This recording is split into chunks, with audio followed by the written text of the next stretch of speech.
दोस्तों नमस्कार। अगर मैं ये कहूँ कि हिंदुस्तान के प्रधानमंत्री श्री नरेंद्र मोदी झूठ के पर्याय हैं तो इसमें किसी भी व्यक्ति को किसी भी तरीके का कोई आश्चर्य नहीं होना चाहिए, क्योंकि शायद ही नरेंद्र मोदी का कोई ऐसा भाषण होगा जिसमें कि वो झूठ नहीं बोलते हों और बार बार बोलते हों। कभी भी, न सिर्फ चुनाव के वक्त बल्कि ऐसे भी सामान्य तौर पर वो अपने भाषणों में झूठ बोल जाते हैं।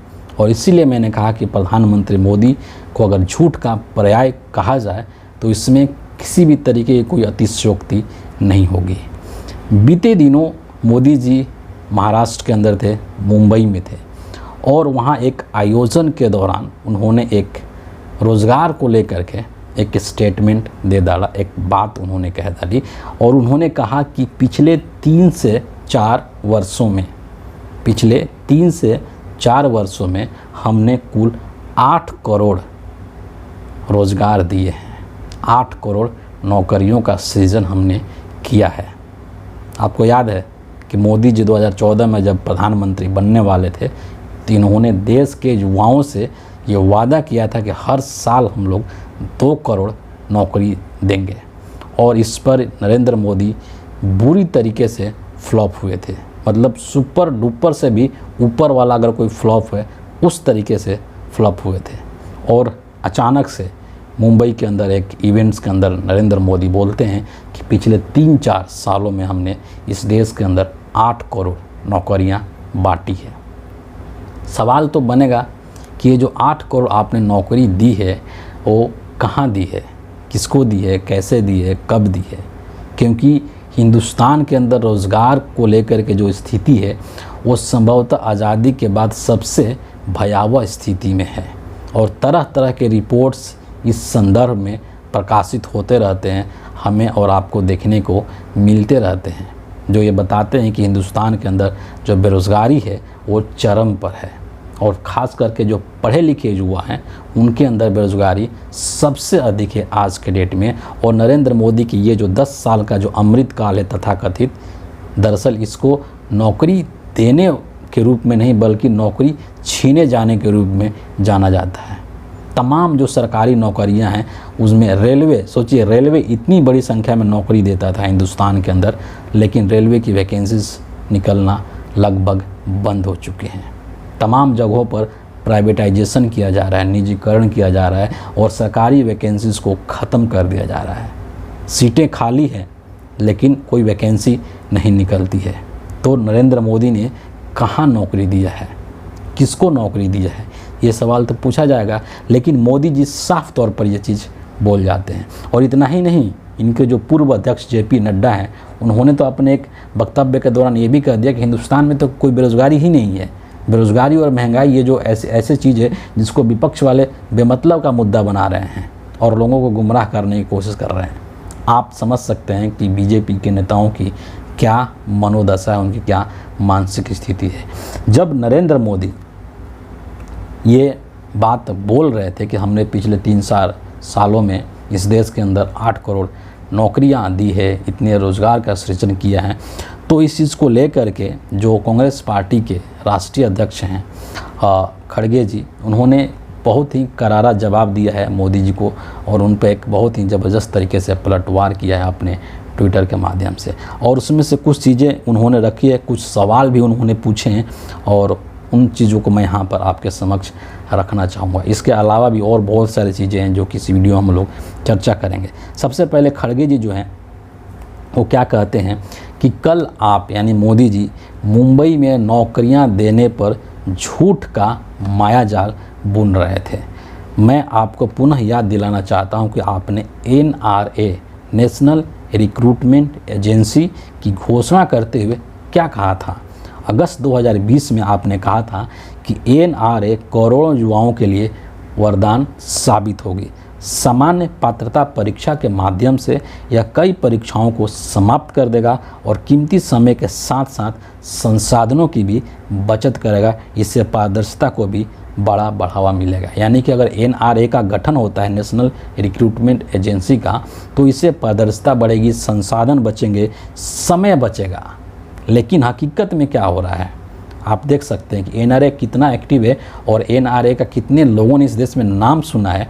आप इस चीज़ का भी अपने आसपास में लोगों से पता कर लीजिए, और किस तरीके से हिंदुस्तान के अंदर जो विद्यार्थी है वो परेशान है, जो युवा है वो परेशान है ना। उसको वो भी आप देख रहे हैं, रोज़ महसूस कर रहे हैं। बहरहाल आगे क्या बोलते हैं खड़गे जी कि 3 सवाल पूछते हैं खड़गे जी। नंबर 1 कि NRA ने पिछले 4 वर्षों से एक भी परीक्षा क्यों नहीं कराई। जब आपने NRA बनाने की बात की और NRA बनाई तो पिछले 4 सालों में एक भी परीक्षा कंडक्ट क्यों नहीं किया। दूसरा सवाल पूछ रहे हैं कि क्यों NRA को 1517 करोड़ का फंड मुहैया कराने के बावजूद 4 वर्षों में अब तक केवल 58 करोड़ खर्चा किया गया है। यानी कि NRA को 1517 करोड़ पैसे दिए गए और उसमें से अभी तक सिर्फ 58 करोड़ ही खर्च कर पाया। ऐसा क्यों, बाकी पैसे कहाँ गए, उनका क्या हुआ। तीसरा सवाल करते हैं कि NRA सरकारी नौकरियों की भर्ती के लिए संस्था बनी थी, क्या जानबूझ करके NRA को निष्क्रिय रखा गया ताकि SC, ST, OBC व EWS युवाओं से उनके आरक्षण का हक छीना जा सके। ये 3 सवाल जो खड़गे जी हैं वो पूछ रहे हैं नरेंद्र मोदी से, और स्वाभाविक है कि नरेंद्र मोदी इसका कोई जवाब नहीं देंगे। आपने एक एजेंसी बना दिया, लेकिन वो एजेंसी कितना एक्टिव है, कितना काम करे, आप उसके लिए 1500 करोड़ से अधिक फंड भी दे दिए। उस पैसे का क्या हुआ, 58 करोड़ ही क्यों खर्च किए गए, बाकी पैसे कहाँ गए, क्या हुआ, इसकी जवाबदेही कौन सुनिश्चित करेगा, कौन इसके लिए रिस्पॉन्सिबल है। ये सारे सवाल तो बनते हैं, और वही सवाल यहाँ पर खड़गे जी पूछ रहे हैं बेरोज़गारी को लेकर के और रोज़गार को लेकर के। और इतना ही नहीं, कांग्रेस पार्टी ने अपने जो उनका व्हाट्सएप चैनल है उस चैनल पर एक इन्फॉर्मेशन शेयर किया है इसी संदर्भ में, उसको भी मैं यहाँ पर आपके समक्ष रखूँगा। क्या कह रहे हैं इसमें कि बेरोज़गारी ने पिछले 8 महीने का रिकॉर्ड तोड़ दिया है।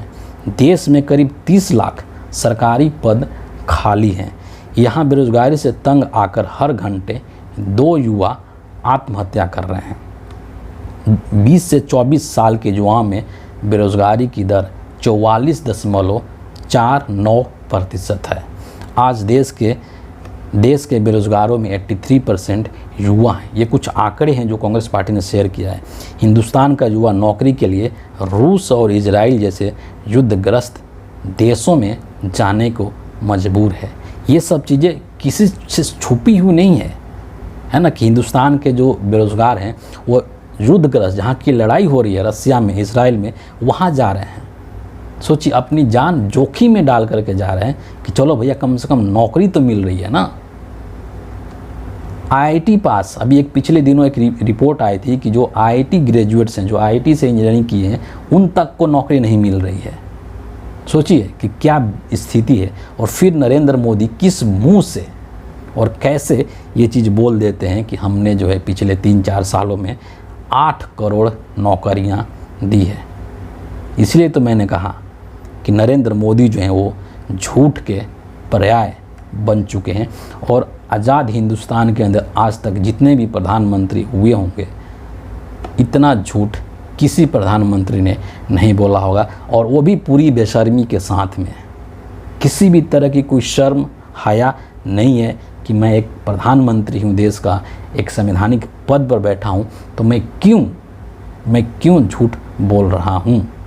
कोई भी एक व्यक्ति जितना बड़े पद पर होता है उसकी उतनी ही बड़ी जिम्मेदारी होती है, उतनी ही बड़ी उसकी जवाबदेही होती है। और जब वो बोलता है तो बहुत ही सोच समझ करके बोलता है कि मेरे ज़ुबान से एक भी चीज़ गलत नहीं निकले, नहीं तो उसका देश के अंदर बहुत ही ख़राब संदेश जाता है, बहुत ही ख़राब मैसेज जाता है। लेकिन पता नहीं क्यों नरेंद्र मोदी न जाने किस मिट्टी के बने हुए हैं, जो कि बारंबार लगातार झूठ बोलते हैं बेशर्मी के साथ में। कोई शर्म नहीं है, कोई हया नहीं है। और तमाम चीज़ों को, ये तो सिर्फ बेरोज़गारी है, बेरोज़गारी को लेकर के सब चीज़ें चल रही है। इसके अलावा इस देश के अंदर तमाम चीज़ें हैं। अग्निवीर की समस्या है, किस तरीके से भयंकर समस्या है। किसान अभी फिर इसी महीने के अंदर किसान आंदोलन करने के लिए दिल्ली आने वाले हैं, उसकी भी खबर निकल करके आ रही है। उनकी दुर्दशा कैसी है, वादा करके एमएसपी नहीं दे पा रहे हैं ना। देश में जो नीट का पेपर हुआ है, लाखों युवा इससे प्रभावित हुए, उनका घर परिवार प्रभावित हुआ है। तमाम तरीके की समस्याएं हैं। आर्थिक विषमता कैसे बढ़ती जा रही है, अमीर अमीर होता जा रहा है, गरीब गरीब होता जा रहा है। जो महंगाई है, आपके डे टू डे लाइफ से संबंधित जो चीज़ें हैं, सब्जी है, दाल है, चावल है, आटा है, कितना महंगा होते जा रहे हैं, कमर तोड़ महंगाई है। इन सब चीज़ों से बेफिक्र हैं नरेंद्र मोदी, और इन सब चीज़ों को साइड करके नरेंद्र मोदी जश्न मना रहे हैं। किस चीज़ का जश्न मना रहे हैं भाई?